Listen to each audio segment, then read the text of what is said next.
Broadcasting from the business capital of the world, this is the Podcast Business News Network. And welcome back, everybody. Emotional resilience. Really important to have if you want to navigate life without getting caught up in the little things. Not that that's a bad thing, but many of us, if we don't have a higher level of emotional resilience, a lot of times the little things trip you up and you just want to keep moving forward. How does that look in terms of relationships and dealing with that kind of stuff? We're going to dig into this. We've talked about emotional resilience before. We're going to take a different spin on it with her. She's a trauma-informed coach, and she's back with us. I love her energy, her insight. Laurie Kroeger is here. Hey, Laurie, how's it going? It's going well. How are you today? I am good. I'm good.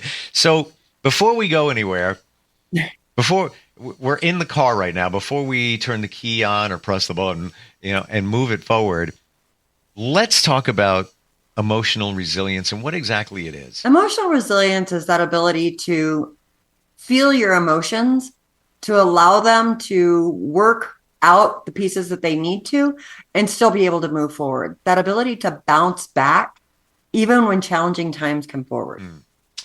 And once you start building your level of emotional resilience, bouncing back is faster now, isn't it?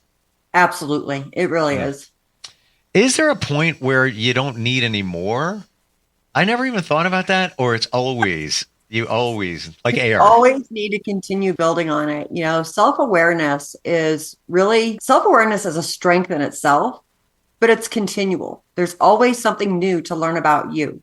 When we get mad at other people, when we start seeing things in people that we don't like, a lot of times we need to turn that inward and see, okay, what is it about me that's making this so difficult? And that's where that emotional resilience really comes in. And so you have that ability to look inward and say, oh, okay, I made a mistake here. So maybe this is something that I can work on for me. And so emotional resilience never ends. It's a journey. I'm right there with you in thinking back to situations of my past, and it could have been even 5 years ago. And I think I have a much higher level of emotional resilience. But I would have been in freak mode in previous. And now, and I'm even talking like medical stuff, I'm dealing with a potential, situation. And I dealt with it in some regards like 2 years ago. And that was like, now I'm like, whatever. It's like, we get past this, it'll be all good. Next, on to the next thing. It's all good. I guess you need to expect the unexpected. You really do. And it's hard to expect it when you don't know what's coming. Yeah. But that's part of that emotional resilience. Okay, you didn't know it was coming, but it's here. It's happening. How am I going to respond to this situation instead of reacting?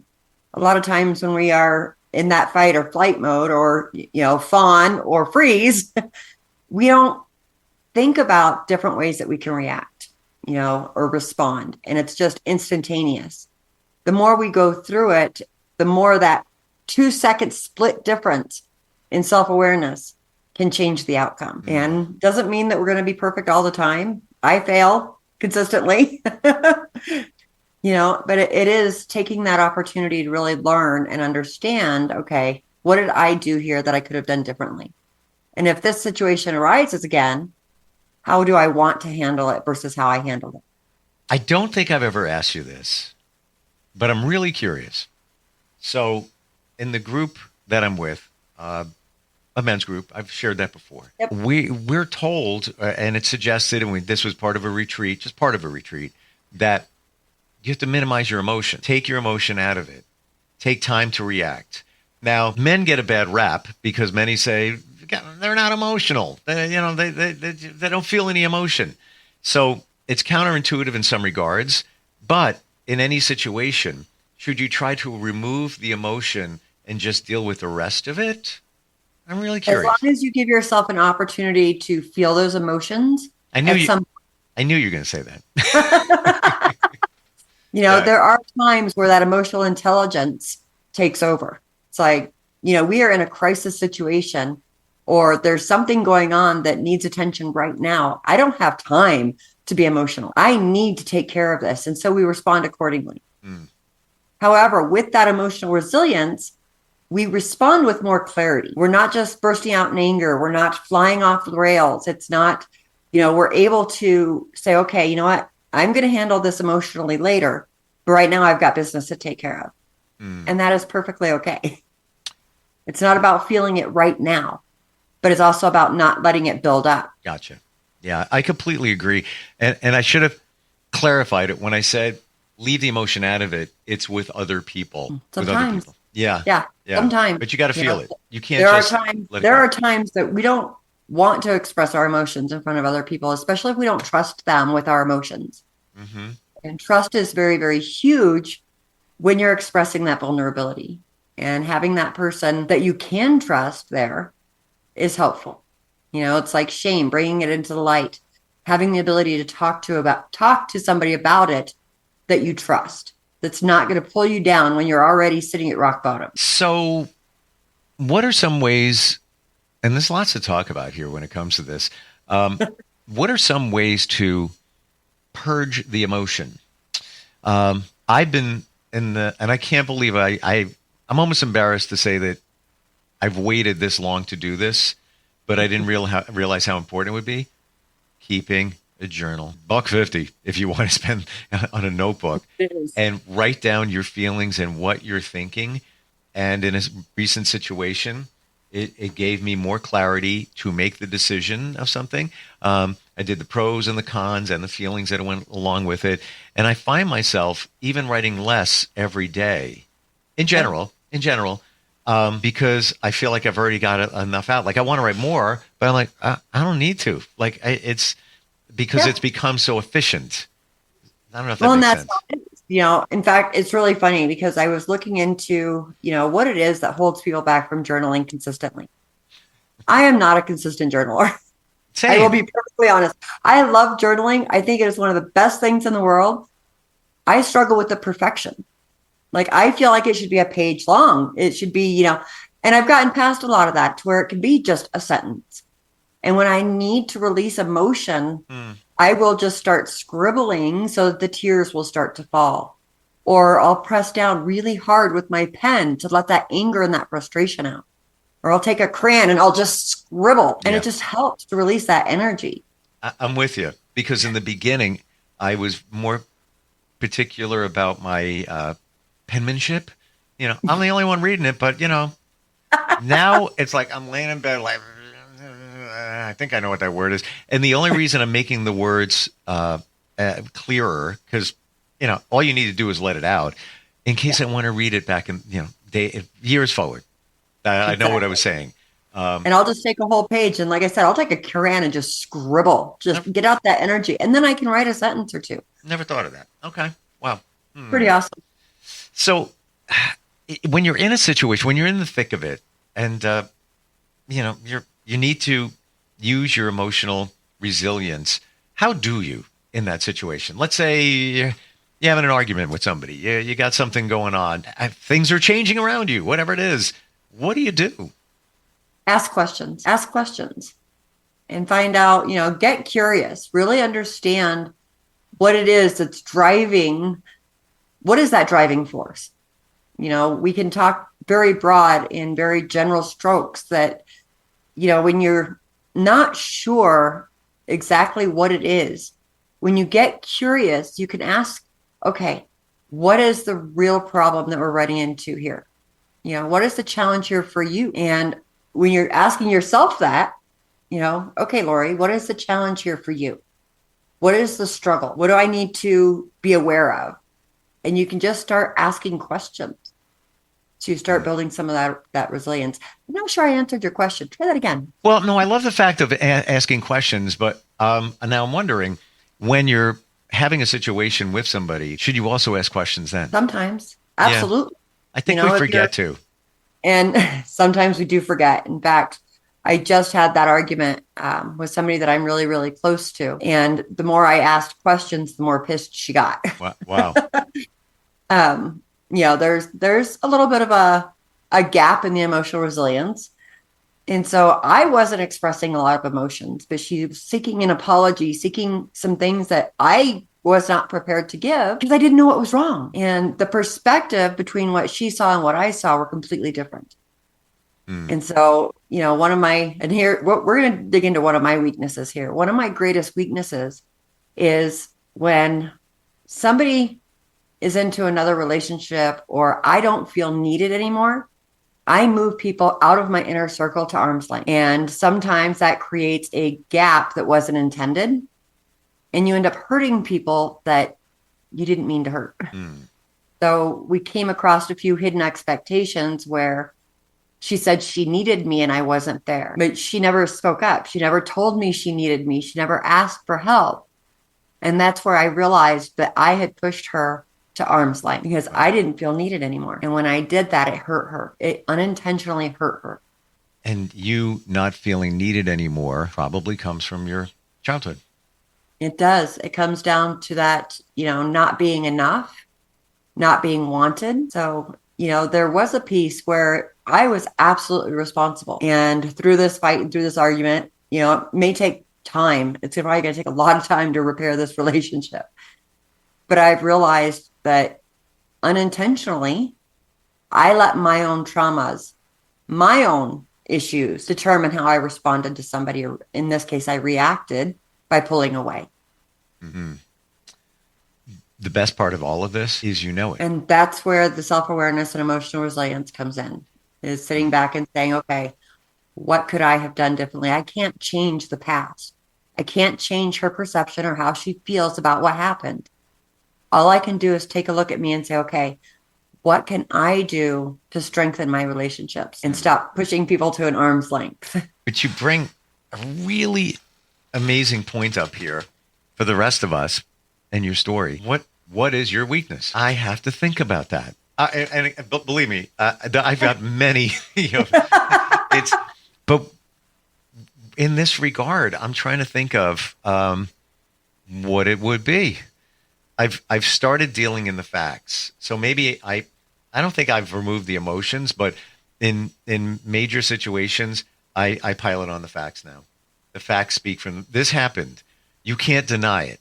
Sometimes people want to change it, and that's the facts. The facts, it's the truth. But I don't know what I'd have to search. I'll be driving in my car later, and Laurie's voice will be in my head. What's your weakness? Well, okay. So why don't we, maybe to get there easier, finish the sentence. What is your weakness in or with blank? Tell me more. So what we're talking about, you identified your weakness in those situations, social situations. I don't know how to qualify it, but I want to know what my weaknesses are. So how can I get closer to figuring them out? So what is my, if I'm going to... What is my weakness, or change weakness to responsibility? What is my responsibility here? And what do I want my responsibility to look like? So my responsibility in this particular situation was to reach out to my sister. Okay. It was to really focus on what does she need right now versus pushing her away the way that I did because I didn't feel needed. And that weakness then comes back to me saying, this is something that you do consistently with your relationships when you're not feeling needed or you're not feeling like you're enough. Wow. I am going to be driving today and Laurie's voice is going to be in my head and I'm going to be thinking about this. I'm still, and I know they're there, but I can't pull them out. But anyway, wow. You said last time we got together, maybe the time before, the difference between emotional resistance and emotional resilience.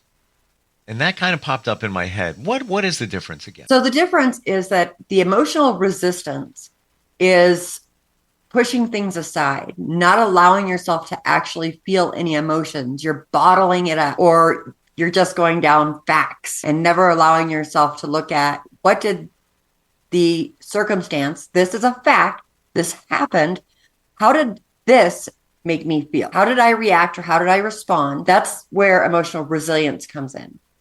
We're not stuffing it. We're not pushing it back. We're not looking at just the facts, but we're giving ourselves an opportunity to say, okay, this is what happened. This is how I felt. How do I want to respond differently? Or do I think I did a good job? And congratulate yourself if you did. That's a win. If you handled the situation really well, that's still a win. So are you going to bottle them up? Are you going to let that pen drop and the explosion happen because you pushed things back for so long? Or are you going to give yourself an opportunity to say, okay, it made me feel this way. Doesn't mean you have to break down in tears. It doesn't mean you have to go into a fit of anger, but acknowledging the feeling that came with it. Interesting. Because some get to the point where I'm not going to let them, not going to bother me. And it just doesn't come out of them. But I guess it goes back to, and that for that person, you may be afraid to go open the door to emotion, but emotional resilience allows you to do it, but then move forward. The example, and this is the best example ever, and it came from you. And it was the passing of your dog. And you shared that with us about a month and change ago. And sad situation. Mm-hmm. You sat with it, you processed it, you reflected. I cried. You cried. A lot. As you should. And then you moved on. I got up and went to work the next day. Doesn't mean you forgot about the dog. Doesn't mean it doesn't mean anything to you. It doesn't mean you won't revisit the feelings, the memories, and all of that. But that was when you shared that, it was like, whoa, now it's clear what this is and how emotional resilience supports. Because you could have been in bed for a week wailing. I absolutely could have. Yeah. Right. There's still times when, a golden retriever will pop up on Facebook. Oh, my God. I can't believe you said that. My daughter just lost her dog, golden retriever. Oh.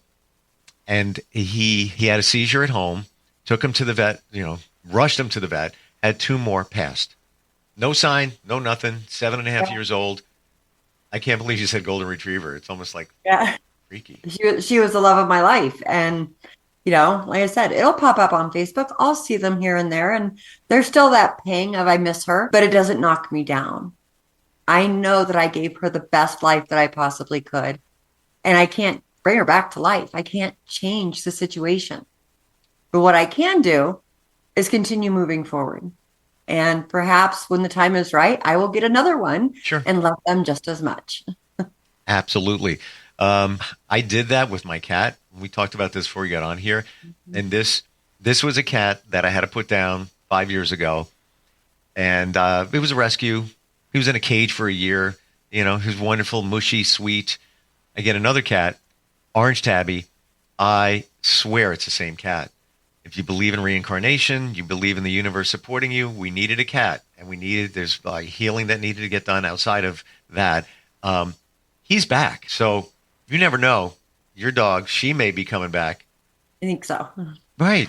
You don't know. And it'll happen when the time is right. It's not something that you want to force. And I've just decided that, again, I can't change what is. I can't bring her back to life. And she would not want me to sit in bed for a week being miserable. Well, you bring up a really good point right there. Fundamental, too, that we all forget about. You can't change things that are out of your control. So that's where I think a lot of us get stuck in many situations. And once you realize that, it's easier to move past in certain situations.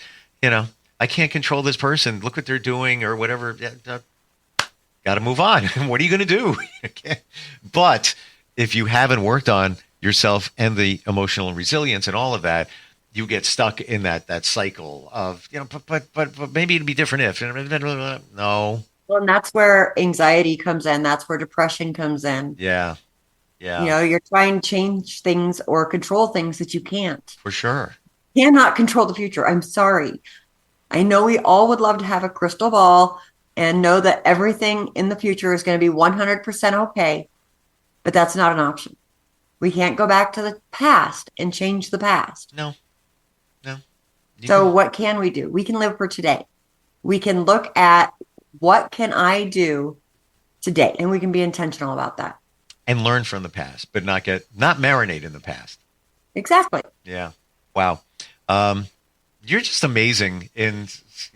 You give us things to think about, and it's almost like homework, but we don't know that we just got homework. It's like, you're going to think about this thing. Because I am. I want to identify my weaknesses based on what we're talking about so I can improve. And I really have to sit with that. Maybe I'll be journaling and it'll come up. I don't know. Wow. It might. How does somebody... That opportunity is amazing. How do we connect with you? How do we find you? Visiblepotential.com. You can find me on Facebook at visiblepotential.com. It's the easiest way to get a hold of me. You you've been through a lot. You help people with trauma. You've had your own. You were very transparent in the past about that in these podcasts. You get it. That's the beautiful part. You get it and you understand it. It's not like you just went for a certification and I'm going to do something different today. No, you take it to heart and you understand. And for that, I love you. And wonderful hanging out with you. I'm thinking there'll be a way we're going to connect in the future. I really do. I would absolutely love that. Same. I would. Same. All right, Laurie, thanks a lot. We'll talk soon, okay? All right. Sounds great. Bye. We'll be right back.